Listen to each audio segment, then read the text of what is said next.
Muhammadan अब्दुहु व रसूलुहु सल्लल्लाहु अलैहि व अला आलिहि व सहबिहि व बारक व सल्लम तस्लीमन कसीरन कसीरा। अम्मा बअद फ़अऊज़ु बिल्लाहि मिनश शैतानिर रजीम। बिस्मिल्लाहिर रहमानिर रहीम। अल्लज़ी अल्लम बिल क़लम अल्लमल इंसान मा लम यअलम। सदक़ल्लाहु मौलानल अज़ीम। वक़ाल अन्नबी सल्लल्लाहु अलैहि वसल्लम इन्नमा अना क़ासिम वल्लाहु युअती। औ कमा क़ाल अलैहि सलातु वस्सलाम। सुब्हानल्लाहि व बिहम्दिही सुब्हानल्लाहिल अज़ीम व बिहम्दिही अस्तग़फिरुल्लाह। सल्लल्लाहु अला सय्यिदिना मुहम्मद सल्लल्लाहु अलैहि वसल्लम। अल्लाहुम्मा सल्लि अला सय्यिदिना मुहम्मद या रब्बी सल्लि अलैहि वसल्लिम। उनकी सखावत का क्या कहना, वो है बड़े जवान। उनकी सखावत का क्या कहना, वो है बड़े जवान। उनकी अता एक कतरा भी दरिया लगता है, सामने खुद हो जैसे आका ऐसा लगता है। छोटा सा आपका जलसा है, दुआ से पहले थोड़ी देर के लिए आप लोग बैठे हैं। जलसा आपका टूट चुका है, थोड़े से हौसले पर अभी जुटा हुआ है, थोड़ा सा साथ दे दीजिए, जलसा आपका दुआ तक पहुंच जाएगा। आप लोग मुकम्मल साथ देंगे, हाथ रख दिए इंशाअल्लाह। सवालों से मैं अपने पैगाम को शुरू करने के लिए जा रहा हूं। मेरा पहला सवाल है, इल्म और अमल दोनों में फर्क क्या है? बड़ा कौन है, इल्म या अमल? ये मेरा पहला सवाल है। दूसरा सवाल है, इल्म और माल में फर्क क्या है? बड़ा कौन है, इल्म या माल? मेरा तीसरा सवाल है, इल्म और हुस्न में फर्क क्या है? बड़ा कौन है, हुस्न है या इल्म है? चौथा सवाल है, इल्म और जिस्म दोनों में फर्क क्या है? बड़ा कौन है, जिस्म है या इल्म है? आखिरी सवाल है, इल्म और तलवार दोनों में ज्यादा ताकतवर कौन है, तलवार है या इल्म है? तीन आज़ा है इंसान के, आज़ाए इल्म, आज़ाए माल, आज़ाए अमल।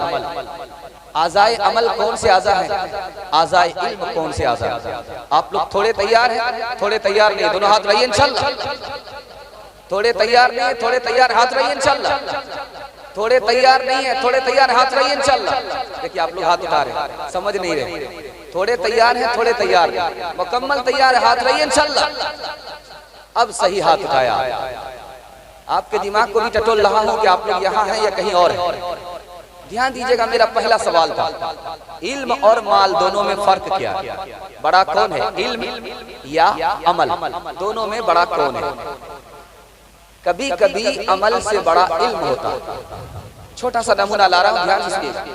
जब आदमी जिंदा रहता है तो उसका अमल भी बाकी रहता है, जब आदमी मर जाता है तो उसका अमल उठ जाता है। लेकिन आदमी जिंदा है, उसका इल्म जिंदा है, और आदमी उठ गया फिर भी उसका इल्म बाकी रहता है। अमल से बड़ा इल्म है। दूसरा सवाल था, माल बड़ा है या इल्म बड़ा है? हजरत अली फरमाते हैं, माल में और इल्म में कई फर्क है। पहला फर्क ये है कि ये जो माल है ये कारून की मीरास है, और ये जो इल्म है ये नबी की मीरास है।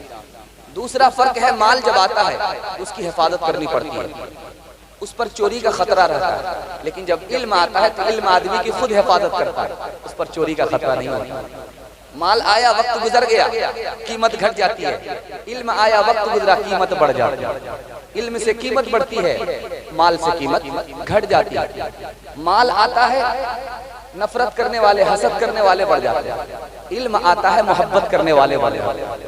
इल्म मोहब्बत को बढ़ाता है, माल नफरत को बढ़ाता है।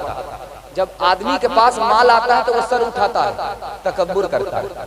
जब आदमी के पास इल्म आता है तो वो सर झुकाता है। सर झुकाने पर अल्लाह बुलंद करता है, सर उठाने पर अल्लाह जलील कर देता है। माल से बढ़कर के इल्म है। तीसरा सवाल आपसे था, इल्म और हुस्न दोनों में फर्क क्या है? आदमी का हुस्न बढ़कर के है या आदमी का इल्म बढ़कर के? सूरत बढ़कर के है या सीरत बढ़कर के? ये सवाल मैं आपके सामने रखने के लिए चाहता हूं। यूसुफ अलैहिस्सलाम को हुस्न मिला तो कुएं में डाले गए, पहली मुसीबत। हुस्न मिला है, कुएं में डाले जा रहे हैं। यूसुफ अलैहिस्सलाम हुस्न मिला है, बाजार में बेच दिए गए। हुस्न मिला है, जेल जाना पड़ा है। इल्म मिला है, जेल से बाहर आ। हुस्न से भी बढ़कर के। चौथा नमूना ला रहा हूं, ध्यान से सुनिएगा। चौथा सवाल था, इल्म और जिस्म दोनों में बड़ा कौन है? इंसान का जिस्म है, अंदर इल्म है। इल्म बढ़कर के है या जिस्म बढ़कर के है? शेख सादी रहमतुल्लाह अलैह ने फरमाया, एक आदमी को जिस्म मिले पहलवान हो जाए, एक आदमी को इल्म मिले पढ़ा लिखा हो जाए। दोनों में अफजल कौन है? नमूना देने के लिए जा रहा हूं, बहुत ध्यान से सुनिएगा। जो बादशाह कुर्सी पर बैठ करके हुकूमत करता है उसके लिए इज्जत है। जो अपनी पूंजी से तिजारत करता है उसके लिए इज्जत है। जो खूबसूरत आदमी है उसके लिए इज्जत है। जिसकी आवाज खूबसूरत है उसके लिए इज्जत है। जिसके पास इल्म और हुनर है वो इज्जत वाला है, वो गुलाम नहीं है। तो जिस्म से भी बढ़कर के इल्म है। आखिरी सवाल था, तलवार में ज्यादा ताकत है या इल्म में ज्यादा ताकत है? तलवार में ज्यादा ताकत है या इल्म में ज्यादा ताकत है? ये नमूना लेकर के आ रहा हूं। 700 सदी में नबी सल्लल्लाहु अलैहि वसल्लम की हिजरत के 700 साल के बाद मुसलमानों पर हमला हुआ। 3 करोड़ मुसलमान कत्ल कर दिए गए। उनकी जोरू बेटी पर दुश्मन ने कब्जा कर लिया। मुसलमान औरत थी, पढ़ी लिखी थी, तालीम को आम करना शुरू किया। इस्लाम की तालीम को आम करना शुरू किया। इस्लाम की तालीम को आम करना शुरू किया। जो तलवार उठाने वाले थे वो कलमा पढ़कर मुसलमान हो गए। जो काम तलवार ने नहीं किया वो इल्म ने करके दिखाया।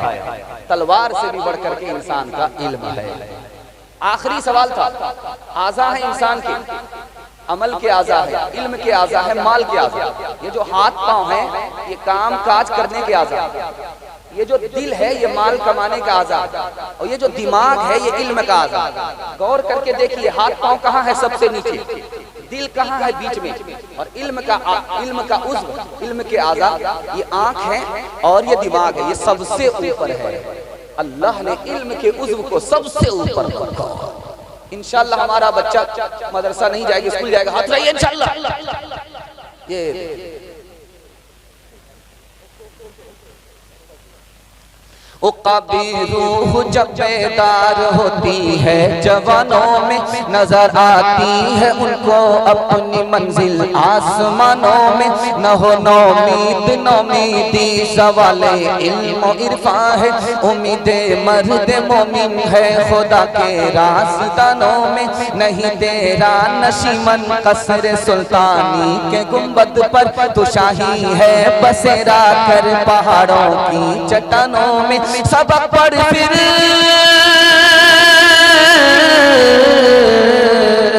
सबक पढ़ फिर सदाकत का, अदालत का, शुजाअत का। लिया जाएगा तुझसे काम, लिया जाएगा तुझसे काम दुनिया की इमामत का। लिया जाएगा तुझसे काम दुनिया की इमामत का। थोड़ा सा पैगाम थोड़ी देर के लिए आपके सामने है, आप लोग सुनने के लिए मुकम्मल तैयार है? दोनों हाथ उठाइए इंशाअल्लाह। बीच में साथ छोड़ करके भाग जाएंगे, हाथ उठाइए इंशाअल्लाह। ध्यान दीजिएगा, बहुत खूबसूरत पैगाम आपकी खिदमत में लेकर के आ रहा है। जो इल्म वाला होता है उसका रुतबा बड़ा होता है। ध्यान से सुनिएगा, बहुत तेजी के साथ आपका जलसा निकल रहा है। जो इल्म वाला होता है उसका रुतबा बहुत बड़ा होता है। एक सर कटाने वाला है, एक आलिम है, दोनों में रुतबा किसका बड़ा है? ये नमूना मैं आपके सामने लेकर के आया। जो सर कटाने वाला है वो अपने खून से जमीन को रंगीन करता है, और जो आलिम होता है वो इंसान को सींचता है, उसको इंसान को इंसान बनाता है। जो कत्ल करने सर कटाने वाला है वो नबी का खादिम होता है, जो आलिम होता है वो नबी का वारिस है। सर कटाने वाला जब तलवार लेकर के आता है तो कोई जिंदा रहता है, कोई खत्म हो जाता है। लेकिन जब आलिम इल्म देता है तो खुद भी जिंदा रहता है, जिसको इल्म देता है उसको भी जिंदा रखता है। और सर कटाने वाला मैदान में आया है, कोई जन्नत में जाएगा कोई जहन्नम में जाएगा, लेकिन आलिम जिसको इल्म देता है वो भी जन्नत में जाता है और खुद भी जन्नत में जा रहा है। आलिम से बढ़ करके सर कटाने वाला शहीद नहीं है। दूसरा नमूना दे रहा हूं, ध्यान से सुनिएगा। आलिम आदमी है, जाहिल आदमी है, दोनों में फर्क क्या? आलिम आदमी जब अपने गुनाह से तौबा करता है तो एक ही गुनाह, जाहिल आदमी अगर अपने गुनाह से तौबा करे तो एक ही गुनाह माफ होता है। एक गुनाह से तौबा कर रहा, एक ही गुनाह माफ होता है। लेकिन आलिम आदमी जब अपने गुनाह से तौबा करता है तो एक गुनाह से तौबा करने पर 40 गुनाह माफ होता है। तीसरा नमूना है, ध्यान से सुनिएगा। दो भाई, एक वजीर बन गया एक आलिम बन गया। तो जो वजीर बना वो कहता है यार तू तो जहां का था वहीं रह गया, मैं तो कहां से कहां पहुंच गया, तू लोटा उठाने वाला बदना उठाने वाला ही रहा, मैं तो मिनिस्टर बन गया वजीर बन गया, कहां से कहां पहुंच गया। तो उस भाई का जवाब सुनिए, अल्लाह आपके बच्चों को इल्म से और हुनर से माला माल फरमाए, आमीन आमीन बोलिए। कबूलियत की घड़ी आसमान पर खुदा आ चुका है। उसने जवाब दिया कि तुम कहते हो कि मैं वहीं का वहीं हूँ, तुम कहां से कहां पहुंच गए, वजीर हो गए। अरे मैं जहां पहुंचा हूं वहां तुम नहीं पहुंचे। तुमको कारून की मीरास मिली है, वजीर बन गए, मुझे नबी की मीरास मिली है, मैं फर्श से अर्श को पहुंच गया। कौसार यहाँ दब जाते हैं, तूफान यहाँ रुक जाते हैं, इस काफ़े फकीरी के आगे शाहों के महल झुक जाते हैं, शाहों के महल झुक जाते हैं। नानो तेरी कलश कर सिद्को वफा का पैकर, उलमाए देओबंद उलमाए देओबंद, हक गोई के जुर्म में योरिश हो या अमन में, सहते रहे सितम उलमाए देओबंद। पानीपत के वो जजीरे वो मालटा की रातें, शेरों के हौसले की सब्रो वफा की बातें, महमूद मदनी प्यारे पिसते रहे वो सारे, लेकिन हुए न खम उलमाए देओबंद। ध्यान दीजिएगा, मदरसा कैसे चलता है, मदरसा खत्म क्यों नहीं होता, मदरसे के लोग कैसे खाते हैं, ये नमूना दे रहा हूं, ध्यान से सुनिएगा, उम्र भर काम आए। सुनने के लिए मुकम्मल तैयार है, हाथ रहिए इंशाअल्लाह। आप जब हाथ उठाते तो पता चलता है कि आप जोश में हैं और होश में आप सुनने के लिए बैठे। अल्लाह आपके सुनने को और हमारे सुनाने को बेहद कबूल फरमाए।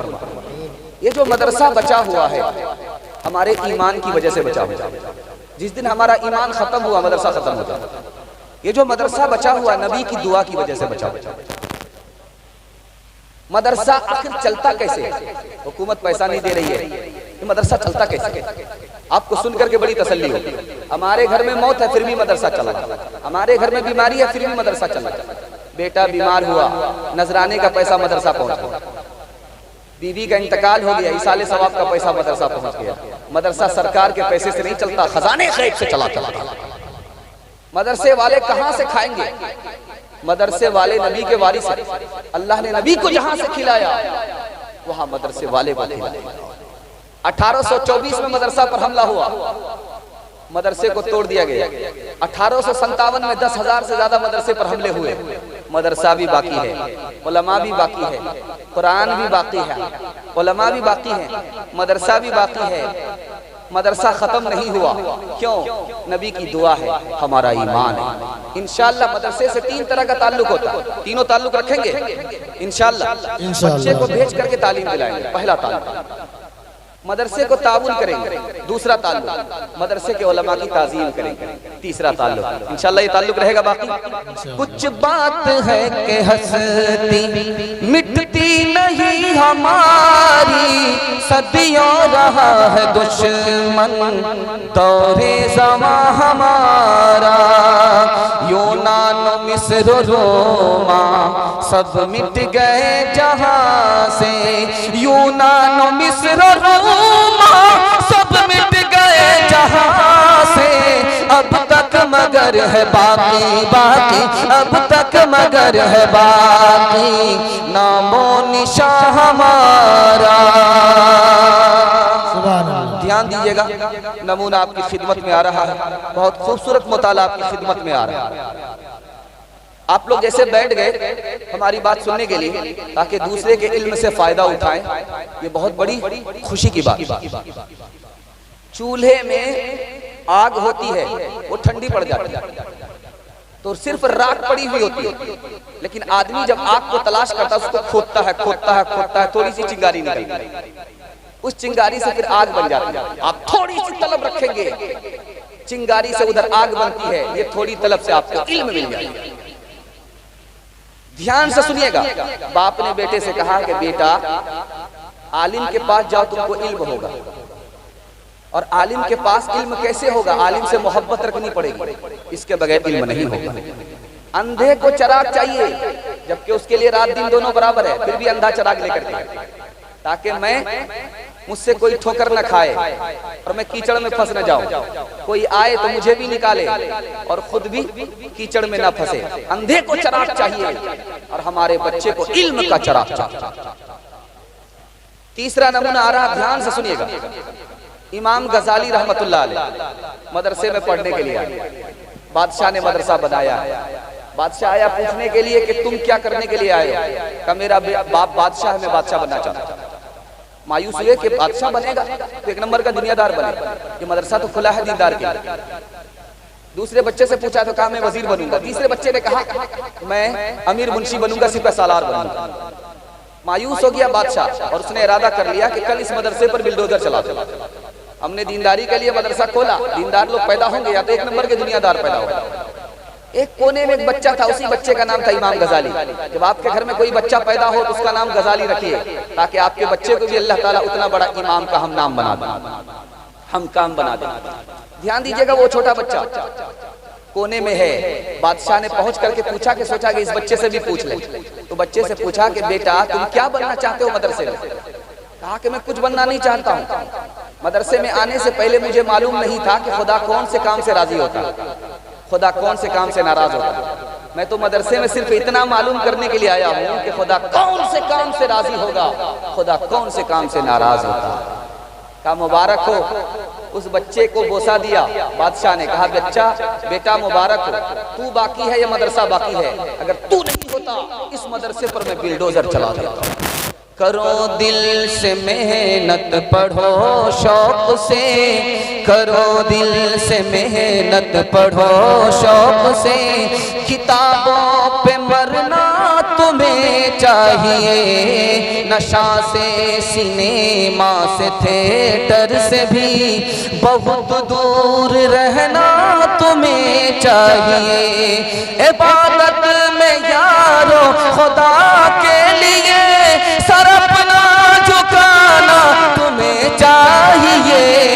अजीज़म चमन के हंसी फूल हो, हम वक्त खिलना तुम्हें चाहिए। इंशाअल्लाह सर पे कफन बांधेंगे, हथेली में जान लेंगे, औकात को दाव पे लगाएंगे। खुद जाहिल है, अपने बच्चे को जाहिल नहीं रहने देगा। हाथ रखिए इंशाअल्लाह। कुंवारे लोग हाथ मत उठाइएगा, बीवी तक का मुंह नहीं देखा, बाल बच्चा कहाँ से होगा। खैर गलती हो गई, इरादा कर लीजिए। तीसरा नमूना लेकर के आ रहा हूं, बहुत ध्यान से सुनिएगा। तीसरा और खूबसूरत नमूना आपकी खिदमत में लेकर के आ रहा हूं। असल इल्म अल्लाह की पहचान है, असल इल्म अल्लाह की पहचान है।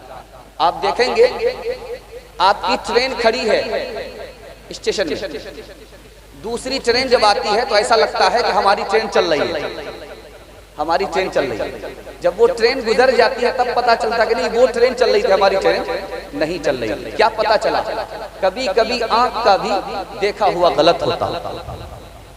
गर्मी का जमाना है, गाड़ी चल रही है, जब आगे आप देखेंगे तो लगेगा कि आगे पानी है, जब करीब पहुंचेंगे तो महसूस होगा पानी नहीं है, या आंख का धोखा था। बुखार से उठा हुआ आदमी है, जब मुंह से पानी लगाता है तो उसको कड़वा लगता है, पानी भी उसको मीठा नहीं लगता। वो क्या समझता है कि पानी मीठा नहीं है, जबकि उसकी जबान का कसूर है। पानी तो मीठा है लेकिन बुखार की वजह से उसकी जबान कड़वी है। आंख का देखा गलत होता है। और याद रखिएगा, बहुत सारे लोग फख्र करते हैं कि हम इंजीनियर हैं। इंजीनियर जानवर भी होता है। एक चिड़िया को देखे होंगे जो नारियल के पेड़ में घोंसला बनाती है। चिड़िया है, हवाओं में वो घोंसला झूलता रहा। सवाल पूछा जाता है कि वो कौन सी चिड़िया है जो अपने घर में बल्ब बत्ती लगाती है? वही चिड़िया है, जुगनू को पकड़ करके चिकनी मिट्टी से चिपका देती है। तालाब के किनारे से जुगनू को पकड़ा, उसको चिकनी मिट्टी से चिपका दिया, उसके घर में लाइट और बत्ती का इंतजाम हो जाता है। अब अगर कोई फख्र करे कि मैं इंजीनियर हूँ, तो जानवर भी इंजीनियर होता है। अल्लाह ताला ने इंजीनियरिंग का जो इल्म दिया वो जानवर को भी दिया, इंसान को भी दिया। दूसरा नमूना ध्यान में रखिएगा, आदमी फख्र ना करे कि मैं डॉक्टर हूँ, डॉक्टर बंदर भी होता है। जहर में मिला करके रोटी रख दिया छत पे, बंदर सूंघ करके बता रहा कि इसमें जहर है। वो रोटी को खाता है, पत्ता चबा लेता है ताकि जहर का असर खत्म हो जाए। हमको फख्र है कि हम डॉक्टर हैं, डॉक्टर तो बंदर भी होता है। तीसरे नमूने को जरा ध्यान में रखिएगा, हम लोग फख्र करते हैं कि मेरा बेटा मिनिस्टर हो गया। मिनिस्टर जानवर भी होता है। हमारा बेटा लीडर हो गया, लीडर जानवर भी होता है। आपने देखा होगा, एक बड़ी बतख होती है, एक छोटी बतख होती है। बड़ी जो बतख होती है व्हाइट रंग की होती है, उसको आप देखेंगे उसका झुंड होता है, उसमें सारी बतख सो रही होती है, लेकिन उसमें एक बतख को देखिएगा जो उसका लीडर होता है, वो अपने सर को पंख में गाड़ लेती है। उसका जो लीडर होता है अपने मुंह को वो पंख में गाड़ लेता है और एक पैर को वो खड़ा कर देता है। वो जागता रहता है, पूरा झुंड सो रहा है लेकिन वो जाग रहा है। जब उसको खतरा महसूस होता है तो आवाज लगाता है, सारी बतख पर तोल लेती है। उसके बाद दूसरी आवाज लगाता है, सारी बतख उड़ जाती है। असल इल्म अल्लाह की पहचान है। जिसको अल्लाह की पहचान नहीं उसको कोई इल्म नहीं। अल्लाह की पहचान है, उससे बड़ा कोई आलिम नहीं। बकरी है, बच्चा छोड़ करके जाती है, बच्चा घर में है, बच्चा छोड़ करके जाती है। जब शाम का टाइम होता है तो बकरी आती है, बच्चे को खोला जा रहा है। अब हर बच्चा अपनी माँ की तरफ भाग रहा है और बकरी अपने बच्चे की तरफ आ रही है। बकरी बच्चे को पहचान रही है, बच्चा माँ को पहचान रहा है। हम खुदा के बंदे, बचपन से 55 में आगे, खुदा की पहचान नहीं, बकरी के बच्चे से बदतर है कि खुदा की पहचान के हवाले से 2-3 मिसाल ला रहा हूं। खुदा को कैसे पहचाना? कश्ती से। खुदा को कैसे पहचाना? अंडे से। खुदा को कैसे पहचाना? पत्ते से। खुदा को कैसे पहचाना? हीरे से। 4 मिसाल दे रहा हूं, पैगाम को खत्म कर रहा हूं, ध्यान से सुनिए। इमाम अबू हनीफा रहमतुल्लाह अलैह से पूछा जा रहा, खुदा को कैसे पहचाना? आपने कहा कश्ती से। कश्ती को बनाना पड़ता है तब वो बनती है, कश्ती को चलाना पड़ता है तब वो चलती है। खुद से कश्ती बनती नहीं है, खुद से कश्ती चलती नहीं है, चलाना पड़ता है, बनाना पड़ता है। ये दुनिया की इतनी बड़ी कश्ती बगैर बनाए हुए बन नहीं सकती, बगैर चलाए हुए चल नहीं सकती। इसका चलाने वाला जो है वही खुदा। इमाम अहमद इब्न हंबल रहमतुल्लाह अलैह ने कहा कि मैंने अंडे से खुदा को पहचाना। चांदी का महल है, सोने का महल है, उसमें खिड़की और दरवाजा नहीं। सोने का महल है, चांदी का महल है, उसमें खिड़की और दरवाजा नहीं है। चंद दिन के बाद वो महल टूटता है, उससे एक मखलूक निकलती है, वो दौड़ना शुरू कर देती है। अब ये अंडा है, ऊपर जो है चांदी का महल है, नीचे जो है वो सोने का महल है। जो पीला वाला है वो सोने का महल है, जो सफेद वाला है वो चांदी का महल है। उस पर मुर्गी बैठती है, अंडा फटता है, बच्चा निकलता है, दौड़ना शुरू कर देता है, बगैर खिड़की बगैर दरवाजे के। अंदर मखलूक तैयार हो गई, अंडा फटते ही उसने दौड़ना शुरू किया। किसकी कुदरत है? जिसकी कुदरत है वही खुदा। तीसरा नमूना ला रहा हूं, ध्यान से सुनिएगा। इमाम शाफी रहमतुल्लाह अलैह से पूछा, आपने खुदा को कैसे पहचाना? कहा एक पत्ते से। तूत का पत्ता है, उसको बकरी खाती है, मैंगनी तैयार होती है। उसको शहद की मक्खी खा लेती है, उससे शहद तैयार होता है। उसको रेशम का कीड़ा खा लेता है, उससे रेशम तैयार होता है। उसको हिरन ने खा लिया, उससे मुश्क तैयार होता है। एक पत्ते से इतनी सारी चीज पैदा हो रही है, पैदा करने वाला जो जात है वही। आखिरी मिसाल दे रहा हूं, पैगाम को खत्म कर रहा हूं। एक जौहरी था, उसके गले में हीरा था, सफर कर रहा था। एक चोर की नीयत खराब हो गई, इसके साथ सफर करते हैं, जहां मौका मिलेगा हीरा लेकर के 9-11 हो। जौहरी समझ गया कि इसकी नीयत ठीक नहीं। पहले दिन मौका नहीं मिला चोर को, दूसरे दिन मौका नहीं मिला, तीसरे दिन मौका नहीं मिला। हाथ जोड़ करके खड़ा हुआ कि दिन में हीरा नजर आता है, रात में कहां चला जाता है? कहा कि हीरा नजर आता है, रात में चला कहां गायब हो जाता है? दिन में हीरा नजर आता है, रात में कहां चला जाता है? कहा कि तुमने कहां तलाश किया था? आपके सामान में। कहा मैं रात में करता क्या था कि हीरा खोल करके तुम्हारे सामान में रख देता और दिन में उसी हीरे को निकाल करके गले में पहन लेता। ओ नालायक, अगर तू अपने सामान में तलाश करता तो हीरा मिल जाता। किसी आरिफ ने कहा कि ओ खुदा के बंदे, खुदा को कहां तलाश कर रहा, खुदा तो तुम्हारे दिल के अंदर है। तू दिल में तो आता है, समझ में नहीं आता, बस जान गया मैं तेरी पहचान यही है। अपने मन में डूब कर पा जा सुरागे जिंदगी, तू अगर मेरा नहीं बनता न बन अपना तो बन। तुम शौक से कॉलेज में पढ़ो, पार्क में फूलो, जायज है गुब्बारे में उड़ो, चरख पे झूलो, पर एक सखुन बंदे, पर एक सखुन बंदे नाचीज करे यार। अल्लाह को और अपनी हकीकत को न भूलो, अल्लाह को और अपनी हकीकत को न भूलो। इंशाअल्लाह जुमा जुमा नमाज पढ़ेंगे हाथ रखिए इंशाअल्लाह। ये देखिए रमजान में नमाज पढ़ेंगे हाथ रखिए इंशाअल्लाह। कभी पढ़ेंगे कभी छोड़ देंगे हाथ रखिए इंशाअल्लाह। ये अब लाइन पर डिस ब्रेक मार लिया, अब समझ में आया। ध्यान दीजिएगा, तीसरा पैगाम लेकर के आ रहा है, बहुत खूबसूरत पैगाम। आप कैसे समझेंगे आपका बच्चा कामयाब होगा, आप कैसे समझेंगे ये जवान कामयाबी के रास्ते पर जा रहा है। नमूना दे रहा हूं, ध्यान से सुनिए। बच्चा छोटा है, आपका पढ़ाई की उम्र हो गई है, आप देखिए कि वो मजहब से बेखबर है या मजहब की खबर रखता है। अगर मजहब से बेखबर है बच्चा कामयाब नहीं होगा, मजहब की खबर रखता है कामयाब होगा। बच्चा आपका छोटा है, पढ़ाई की उम्र है, पढ़ाई कर रहा है, देखिए वो मजहब को पसंद करता है कि नहीं। अगर उसको मजहब पसंद है तब कामयाब होगा, मजहब पसंद नहीं है कामयाब नहीं। तीसरी कसौटी दे रहा हूं, ध्यान से सुनिएगा। बच्चा आपका होशियार है, अब देखिए कि मजहब का दामन उसके हाथ में है कि नहीं। मजहब का दामन हाथ में है कामयाब होगा, मजहब का दामन हाथ में नहीं है कामयाब नहीं होगा। चौथी कसौटी को जरा ध्यान में रखिए। बच्चा है, मजहब को सही समझता है कि गलत समझता है। बच्चा है, मजहब को सही समझता है तो कामयाब होगा, मजहब को गलत समझता है तो नाकाम होगा। आज देखिए वसीम रिजवी है लखनऊ का, वो मुसलमान होकर के ये कहता है कि कुरान की फलां आयत को निकाल दिया जाए। दुश्मन ने ऐसा नहीं कहा, लेकिन वो मुसलमान होकर के कहता है। क्यों? उसको बचपन में असली तालीम मिली, दीन की तालीम नहीं मिली, मुर्तद हो गया, इस्लाम से खारिज हो गया।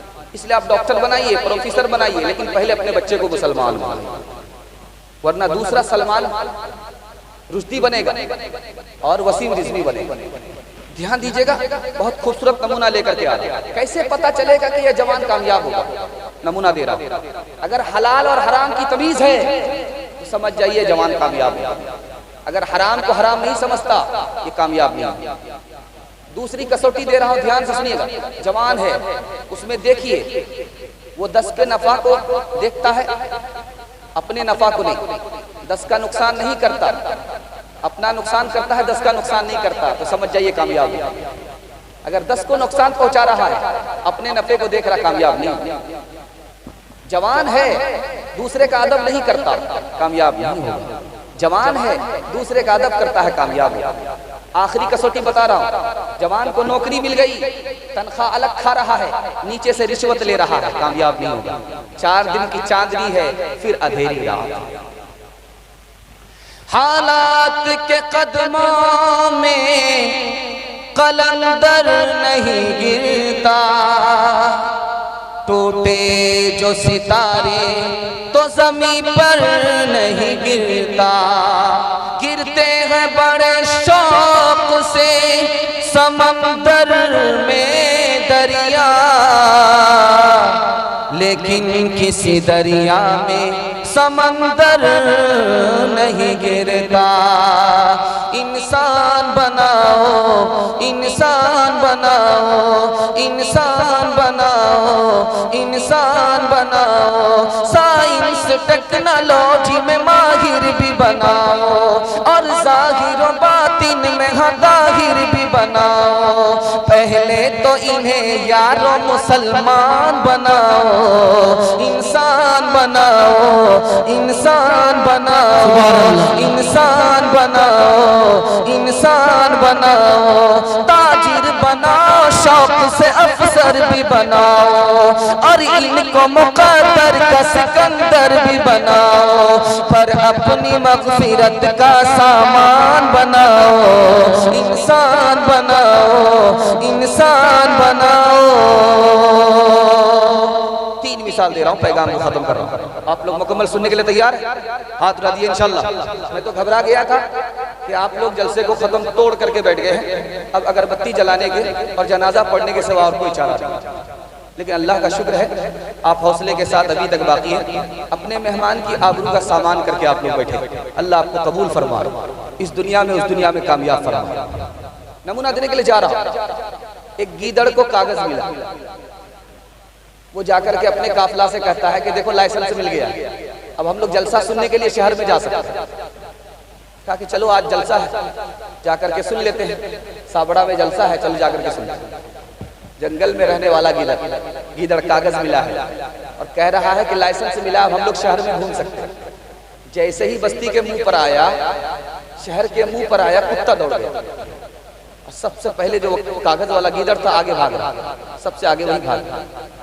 तो पीछे वाले गीदड़ ने कहा अरे भाई कागज तो दिखा दो, जब हमको लाइसेंस मिल गया तो लाइसेंस दिखा दो। तो अगला गीदड़ बोलता जल्दी से भागो, ये भी तुम्हारी तरह जाहिल है। दो 80 साल 60 साल की उम्र वाले बीड़ी पी रहे थे, हुक्के का बाना दिल का धुआं निकाल गप दे रहे थे चाय और पान की दुकान। एक मदरसे का तालिब इल्म गुजरा, आप लोग सिर्फ बीड़ी ही पीते रहोगे या दीनदारी भी रखते? कहा कि नहीं, दीनदारी भी है, 50-50 पर सब कुछ जा रहा है। जो सवाल करना है तो जवाब देने के लिए तैयार। तो मदरसे का तालिब इल्म ने सवाल किया कि गुस्ल में कितने फर्ज है? कहा 10। कहा कि 10। तो कहा फिर 15। कहा कि 15। बगल वाले ने कोहनी मारी, अरे 3 बता दो, क्यों बच्चे के सामने बेवकूफ बन रहे हो? तो कहा कि ये तेरा बाप 10 तो मान नहीं रहा, 15 मान नहीं रहा, 3 कहां से मान? तीसरा और आखिरी नमूना आपके सामने लेकर के आ रहा। भेड़ चलाने वाला बाप है लेकिन बच्चे को पढ़ा रहा। भेड़ चरा रहा है, बकरी चरा रहा है, लेकिन अपने बच्चे को पढ़ा रहा। बच्चा पढ़ करके दिया वजीर हो गया। बादशाह को शौक हुआ तुम्हारे बाप को देखना चाहता। तो बेटे ने खत लिखा, डाकिया आया, पढ़ करके सुनाया कि तुम्हारा बेटा तुमको बुला रहा। बाप उसी हाल में चला गया, जिस हाल में बकरी चराता था उसी हाल में चला गया। वहां बादशाह ने इंतजाम किया, जश्न का माहौल है, सब लोग बंदूक लेकर के हैं कि जैसे इसका बाप आएगा बंदूक फायर करना जश्न के लिए। वहां पूरा एहतमाम है। गाड़ी लग भी गई, सारे मुसाफिर उतर गए। बादशाह हैरान है, ये वजीर है, इसका बाप कोट पतलून में होगा, 10 लोग आगे पीछे होंगे, सूट बूट में होगा। तो देखा तो कहीं कुछ नहीं। तो अफसोस से कहा लगता है कि तुम्हारे बाप छूट गए। कहा कि हमारे बाप छूटे नहीं, वही तो बगल में खड़े। कहा या टीचर पटीचर तेरा ही बाप है, ये उल्लू का पट्टा भैंस का अंडा तेरा ही बाप है, ये बेवकूफ और गधा तेरा ही बाप है। तो वजीर कहता है कि मेरे बाप को बेवकूफ मत कहो। मेरा बाप अगर बेवकूफ होता तो जाहिल होकर अपने बेटे को पढ़ाता नहीं। बेवकूफ तो मेरा दादा था, जाहिल होकर के अपने बेटे को नहीं पढ़ाया। मेरे बच्चे तेरे बचपन को जवानी की दुआ देता हूँ और दुआ दे के परेशान सा हो जाता हूँ। मेरे बच्चे तेरे अंजाम से जी डरता है, तेरी दुश्मन ही ना साबित हो जवानी तेरी। कांप जाती है जिसे सोच के ममता मेरी, कांप जाती है जिसे सोच के ममता मेरी। किसी बुरे अंजाम को पहुँचे न कहानी तेरी। तेरे बचपन को जवानी की दुआ देता हूँ और दुआ दे के परेशान सा हो जाता हूँ। मेरे मासूम बच्चे, मेरे मासूम फरिश्ते तू अभी क्या जाने, तुझको किस किस के गुनाहों की सजा मिलनी है। दीन और धर्म के मारे हुए लोगों की जो नजर मिलनी है वो तुझको खफा मिलनी है। तेरे बचपन को जवानी की दुआ देता हूँ और दुआ दे के परेशान सा हो जाता हूँ। एक हिस्सा निकल चुका है, दूसरा हिस्सा माँ बहनों के हवाले से बाकी है। आप लोग सुनने के लिए तैयार हैं? इंशाल्लाह वो हिस्सा भी मुकम्मल हो जाएगा। मुकम्मल तैयार है? दोनों हाथ उठाइए इंशाल्लाह, जोश के साथ उठाइए इंशाल्लाह। इंशाल्लाह दूसरा नमूना लेकर के आ रहे हैं। हुजूर सल्लल्लाहु अलैहि वसल्लम की गोद में एक बच्चा पेशाब कर देता, तो औरत ने जिसने गोद में बिठाया कहा कैसा बच्चा है, नबी की गोद में पेशाब कर दिया। अल्लाह के रसूल ने कहा कि बेटा है बेटी नहीं है, पानी लाओ, बदन में पेशाब नहीं है। एक मुट्ठी दो मुट्ठी पानी मार करके गाड़ लिया झाड़ लिया, कहा कपड़ा पाक हो। बेटी का पेशाब नहीं है, बेटे का पेशाब। उस खातून ने कहा कि या रसूल अल्लाह, बेटे का पेशाब इस तरह पाक होता है, कपड़ा उतारने की जरूरत नहीं, एक मुट्ठी दो मुट्ठी पानी मार लिया गाड़ लिया झाड़ लिया कपड़ा पाक हो गया, फिर बेटी का पेशाब कैसे पाक होता है? कहा बेटी के पेशाब को पाक करने का तरीका और है। जब माँ बाप की गोद में बेटी पेशाब करे तो एक मुट्ठी दो मुट्ठी पानी मार करके गाड़ लेने से झाड़ लेने से कपड़ा पाक नहीं होगा। अल्लाह के रसूल ने कहा कपड़ा उतारना चाहिए, बार बार धोना चाहिए, दाग धब्बे छुड़ाने चाहिए, बदबू निकालनी चाहिए, तब मुकम्मल कपड़ा पाक। बेटा पेशाब करता है, ज्यादा मेहनत नहीं, कपड़ा उतारने की भी जरूरत नहीं, एक मुट्ठी दो मुट्ठी पानी मार करके गाड़ लिया झाड़ लिया कपड़ा पाक हो गया। इमाम शाफी रहमतुल्लाह अलैह फरमाते हैं बेटी जब पेशाब करे तो कपड़ा उतारना चाहिए, बार बार धोना चाहिए, दाग धब्बे छुड़ाने चाहिए, बदबू निकालनी चाहिए, तब मुकम्मल कपड़ा पाक होगा।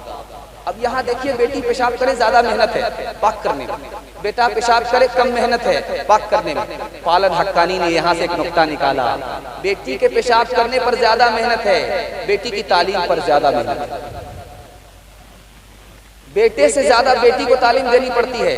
वो 4 मंजिल में पहुंचती है, पहली मंजिल में वो बेटी है, दूसरी मंजिल में वो बीवी है, तीसरी मंजिल में वो माँ है, चौथी मंजिल में वो सास। जब हम बेटी को बेटे से ज्यादा तालीम देंगे वो अच्छी बेटी होगी, जब वो अच्छी बेटी होगी तो अच्छी माँ होगी, अच्छी बीवी होगी, जब वो अच्छी बीवी होगी तो अच्छी माँ होगी, जब वो अच्छी माँ होगी तो अच्छी सास। जब औरत पढ़ती है तो खानदान पढ़ता है, जब औरत अच्छी माँ होती है तो अच्छी कौम मिलाकर। दूसरी मिसाल दे रहा हूँ, बहुत ध्यान से सुनिए। नबी सल्लल्लाहु अलैहि वसल्लम की मजलिस से सवाल हुआ कि सबसे बेहतर औरत कौन है, सबसे बेहतर मर्द कौन है? किसी के पास जवाब नहीं। ये जवाब फातिमा के पास था। फातिमा ने कहा सबसे अच्छा मर्द वो है जो गैर औरत को ताक झांक ना करे, सबसे अच्छी औरत वो है जो गैर मर्द को ताक झांक ना करे, ये उसको ताक झांक ना करे, वो इसको ताक झांक ना करे। इससे बेहतर कोई मर्द नहीं, उससे बेहतर कोई औरत नहीं। तीसरी मिसाल ला रहा हूं, बहुत ध्यान से सुनिएगा। हजरत आयशा की मजलिस में फातिमा बैठी है, फातिमा भी जवान, आयशा भी जवान, माँ बेटी की उम्र बराबर है, सहेली किस तरह जिंदगी गुजार रही है। दिल की बात माँ भी कह देती है, दिल की बात बेटी भी कह देती है। बेटी ने मुस्कुराया, फातिमा ने मुस्कुराया। अम्मा आयशा ने पूछा कि बेटी क्यों मुस्कुराती है? कहा मुस्कुराने की वजह यह है कि मैं मोहम्मदुर रसूलुल्लाह की बेटी हूँ, आप तो अबू बकर की बेटी हो, मैं मोहम्मदुर रसूलुल्लाह की बेटी हूँ। समझ में आ गया कि बेटी है, इसको अदब भी देना है, हौसला भी देना है। कहा कि बेटी तूने सच कहा, उसी नबी के सदके में हमें ईमान मिला, उसी नबी के सदके में हमें इस्लाम मिला, उसी नबी के सदके में हमें कुरान मिला। लेकिन बेटी तू भी मरने के बाद जन्नत जाएगी, अल्लाह ने चाहा, मैं भी मरने के बाद जन्नत जाऊंगी, अल्लाह ने चाहा। लेकिन बेटी जब कब्र से तू उठेगी, जन्नत में जाएगी तो तेरे हाथ में अली का हाथ होगा, लेकिन जब मैं कब्र से उठूंगी जन्नत में जाऊंगी तो मेरे हाथ में मोहम्मदुर रसूलुल्लाह का हाथ होगा। जिस पे बांधा था खुदा के दुश्मनों ने इत्तिहाम, जिस पे बांधा था खुदा के दुश्मनों ने इत्तिहाम, आज तक इंसान शर्मिंदा दां है उस इल्जाम पर, हो मेरे माँ बाप कुर्बान उस मुक़द्दस नाम पर, हो मेरे माँ बाप कुर्बान उस मुक़द्दस नाम पर, हो मेरे माँ बाप कुर्बान उस मुक़द्दस नाम पर, हो मेरे माँ बाप कुर्बान उस मुक़द्दस नाम पर, आयशा के सैकड़ों एहसान है इस नाम पर, आयशा के सैकड़ों एहसान है इस नाम पर। ध्यान दीजिएगा, औरत जब तालीम से नाबलद होती है तो कितना बड़ा नुकसान होता है। ये नमूना लेकर के आ रहा हूं, ध्यान से सुनिएगा। माँ बहनों के हिस्से का ये पैगाम है, अदब से आपने सुन लिया तो हम कामयाब हो जाएंगे। औरत है, बीवी नमाजी है, शौहर बेनमाजी, बीवी नमाजी है, शौहर बेनमाजी है, खुदा को ताना मार रही है, इल्म नहीं है, खुदा को ताना मार रही है। ए खुदा, कैसी है तेरी खुदाई, मैं नमाज़न औरत थी, कैसे बेनमाजी से तुमने मेरा निकाह करा दिया। अदब होता, इल्म होता, अदब होता, खुदा को ताना नहीं मारती, सबर करती, इल्म नहीं है, खुदा को ताना मारती। दूसरी मिसाल आ रहा हूं, बहुत ध्यान से सुनिएगा। बेटी का शौहर इंतकाल कर गया, बेटी बेवा हो गई, इद्दत गुजर गई, उस माँ से कहा जा रहा है इसकी दूसरी शादी कर दो, तो कहती नहीं शादी नहीं करूंगी। कहा दूसरी शादी कर दो, नबी की सुन्नत है। तो क्या जवाब देती है कि नबी नमाज रोजा के नबी हैं, निकाह के नबी नहीं। जबान से कुफ्र का जुमला निकल रहा है। अगर इल्म होता तो नबी की सुन्नत को जिंदा करती, नबी की शान में बेअदबी नहीं करती। तीसरी मिसाल ला रहा हूं, बहुत ध्यान से सुनिएगा। शौहर बाहर से आ रहा, बीवी से आकर के कहता है कि बंदर मिल रहा था बड़ा अच्छा, पैसा नहीं था इसलिए छोड़ दिया, तुम्हारे वास्ते खरीद रहा था। शौहर बाहर से आ रहा है, कह रहा है कि बंदर बड़ा अच्छा मिल रहा था, मैं तुम्हारे वास्ते खरीदना चाह रहा था, लेकिन पैसा नहीं था इसलिए छोड़ दिया। तो बीवी क्या कहती है, कोई गम की बात नहीं है, कोई फिक्र की बात नहीं है कि बंदर छूट गया आपने खरीदा नहीं, मेरे लिए तो सबसे बड़े बंदर आप ही। तीसरा नमूना दे रहा हूं, बहुत ध्यान से सुनिएगा। तीसरा नमूना दे रहा हूं, बहुत ध्यान से सुनिएगा।